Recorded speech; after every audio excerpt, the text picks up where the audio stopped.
నాయకులతో మాట్లాడి సదరు అధ్యక్షులు కనిపెట్టేటటువంటి అంశం, దాన్ని క్రాస్ చెక్ చేసుకునే అంశం. ఇక్కడ 4 లేయర్ల పని జరిగేది. ఇప్పుడు ఏమైపోయిందంటే అప్పట్లో నిజాయితీ కలిగిన నాయకులు ఈ దఫా నేను గెలవడం కష్టమేనండి, ఎవరన్నా చూడండి లేకపోతే, లేదా అవతలోడు గెలిచేస్తాడు అని కూడా చెప్పేసేవాళ్ళు మొహమాటం లేకుండా. కానీ ఈ 2 అంశాలు సార్ ప్రధానంగా, ఒకటి ఎంప్లాయీస్, 2 సోషల్ ఇంజనీరింగ్. అంటే ఎంప్లాయీస్ని పూర్తిగా పట్టించుకోకుండా వదిలేయడం, పూర్తిగా సోషల్ ఇంజనీరింగ్ మీద డిపెండ్ అయిపోవడం. ఇది కూడా కార్పొరేట్ వ్యవస్థ ఇచ్చిన ఫీడ్బ్యాక్ ఏనా?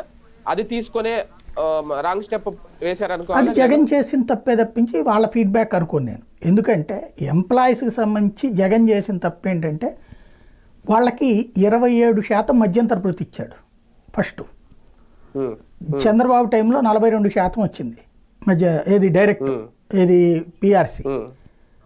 అది ఆయన తెలివితేటలు ఆ రోజుల్లో ఏంటంటే మన జేబులో డబ్బులు కాదు, అప్పుడు రెవెన్యూ లోటు ఎంత ఉంటే అంత కేంద్ర ప్రభుత్వం ఇస్తుంది, కాబట్టి మన జేబులో పోయేదేం లేదు కదా, ఆ లోటుని కేంద్రం ఇస్తుంది కదా అనే ఉద్దేశంతో ఆయన రేట్లు జీతాలు భారీగా పెంచాడు. ప్లస్ అప్పుడు పోటీ తెలంగాణతో, వాళ్ళు 39 అంటే మేము 40, వాళ్ళు 40 అంటే నేను 41 అన్న టైప్లో పెంచేశారు.